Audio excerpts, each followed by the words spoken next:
Good evening and welcome to the Daily Voice, presented by VNN, bringing you today's top 5 Canadian news stories on March 27, 2025. Let's get started. Conservative leader Pierre Poilievre is proposing a bold new financial incentive aimed at supporting homegrown businesses. If elected, Poilievre says his government would allow Canadians to contribute an additional $5,000 to their tax-free savings accounts, but only if that money is invested in Canadian companies. That would push the annual TFSA limit up to $12,000 for domestic investments. The goal? To strengthen the Canadian economy from within, while reducing our reliance on foreign markets, particularly the US. Poilievre calls this the Canada First TFSA. Nearly 18 million Canadians already use TFSAs, and this move could encourage them to support Canadian innovation and job creation. Ontario's autoworkers are bracing for yet another blow. US President Donald Trump's looming 25% tariff on non-American-made vehicles is sending shockwaves through Canada's manufacturing heartland. At the GM Carney plant in Ingersoll, workers are voicing concern about the future. Many are already dealing with layoffs, reduced hours, and lingering uncertainty since the pandemic. Now, they fear these new tariffs could destabilize what little recovery they've seen. Liberal leader Carney is responding with a proposed $2 billion support package to protect jobs and shore up supply chains. Speaking from Windsor, Carney framed the fund as a lifeline for an industry that can't afford another hit. Meanwhile, NDP and Conservative leaders are also weighing in, urging solutions that protect workers on both sides of the border. The Bank of Canada has slashed its key interest rate to 2.75%. A move many analysts believe was triggered not by domestic weakness, but by international uncertainty. Specifically, mounting concerns over President Trump's aggressive trade agenda. The central bank had planned to hold the rate steady, but internal deliberations released this week revealed that fears of escalating US tariffs changed that outlook.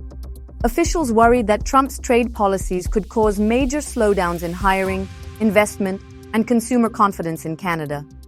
Environment Canada is warning Ontarians to brace for a powerful spring ice storm set to sweep across the province this weekend.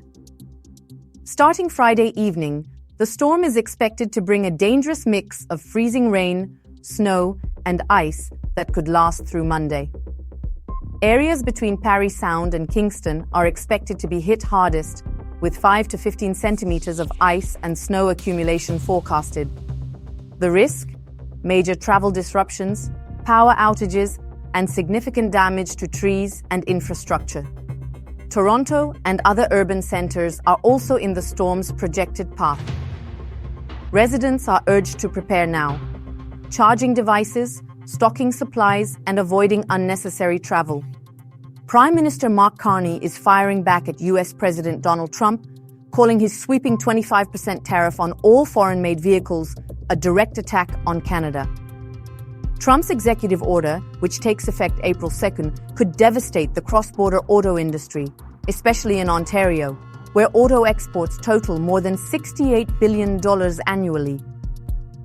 Speaking from the Ambassador Bridge in Windsor, Carney condemned the move and announced that Canada is preparing countermeasures. He's also calling for an emergency First Minister's meeting to coordinate a national response. Ontario Premier Doug Ford described the announcement as Termination Day for North American auto cooperation and pledged full support for retaliatory action.